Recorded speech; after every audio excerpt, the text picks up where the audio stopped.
नमस्कार दोस्तों, जय श्री राम, जय हिंद, जय भारत। फ्रेंड्स, मैं आपको एक कहानी सुनाना चाहता हूँ और कुछ बताना चाहता हूँ, बाद में बताऊँगा। पहले आपको मैं कहानी सुना रहा हूँ। एक गांव में एक बहुत बड़ा सेठ रहता था। अचानक उसकी मृत्यु हो गई। उसके 5 लड़के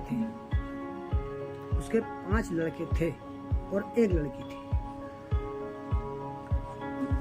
जब वो सेठ की अर्थी उठाने लगे तो एक व्यापारी जो कि बाहर का था वो आया। उसने उसकी अर्थी उठाने से मना कर दिया कि इनकी अर्थी आप नहीं उठा सकते, क्योंकि मुझे इस व्यक्ति से 5 लाख रुपए लेना है। आप 5 भाई मिलकर मेरे 5 लाख रुपए मुझे दे दीजिए। तो उसके 5 लड़कों ने मना कर दिया। आप चाहो तो इनकी अर्थी को ले आ सकते हो, लेकिन आप रख सकते हो, लेकिन हम आपको 5 लाख रुपए नहीं देंगे। सेठ के लड़कों ने सीधे बोल दिया। फिर उसके बाद उसकी बेटी आई। उसकी बेटी को पता चला कि मेरे पिता से इनको 5 लाख रुपए लेना था। उसकी बेटी ने, सेठ की बेटी ने, अपने गहने जेवर और जो जमा पूंजी थी सब मिलाकर उस व्यक्ति को, अगर ये आपके 5 लाख रुपए में अगर अभी भी घट रहे हैं तो मैं आपको और भी दे दूंगी।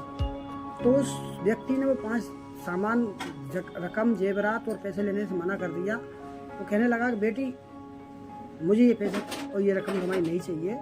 मैं तो दरअसल, मुझे इनसे 5 लाख लेना नहीं है, मुझे तो इनके 5 लाख रुपए देना थी। तो मैं संशय में था कि अब ये 5 हैं तो मैं इनमें 5 में से किसको ये 5 लाख रुपए दूँ। इसलिए ना मैं इन लोगों की परीक्षा ले रहा था, लेकिन ये 5 के 5 भाई परीक्षा में फेल हो गए और तुम बेटी होकर अपने पिता का कर्ज पटा रही हो। इसलिए मुझे सही वारिस मिल गया है। तुम अपने पिता की असली संतान। 5 लाख रुपए मैं तुम्हें देता हूँ, ये लो 5 लाख।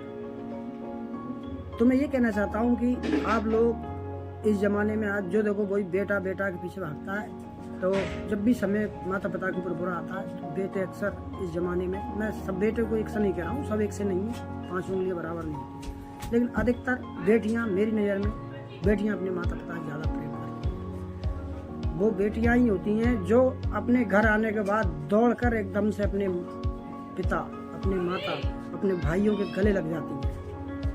और वो बेटियां ही होती हैं जब एक पिता के शांत होने पर, जब एक पिता शांत होता है और जब बेटी आती है तो उसको आते से ही पूरे मोहल्ले वालों को, रिश्तेदारों को पता लग जाता है कि अब बेटी आ चुकी है। उसके रोने की आवाज़ से पता लग जाता है। दूसरे लोग जो रो रहे हैं वो उस स्पीड में, क्योंकि बेटी को पता है कि मेरे पिता या मेरे भाई अब नहीं रहे। इसलिए बेटियां उनको हमेशा सम्मान करें। जय हिंद।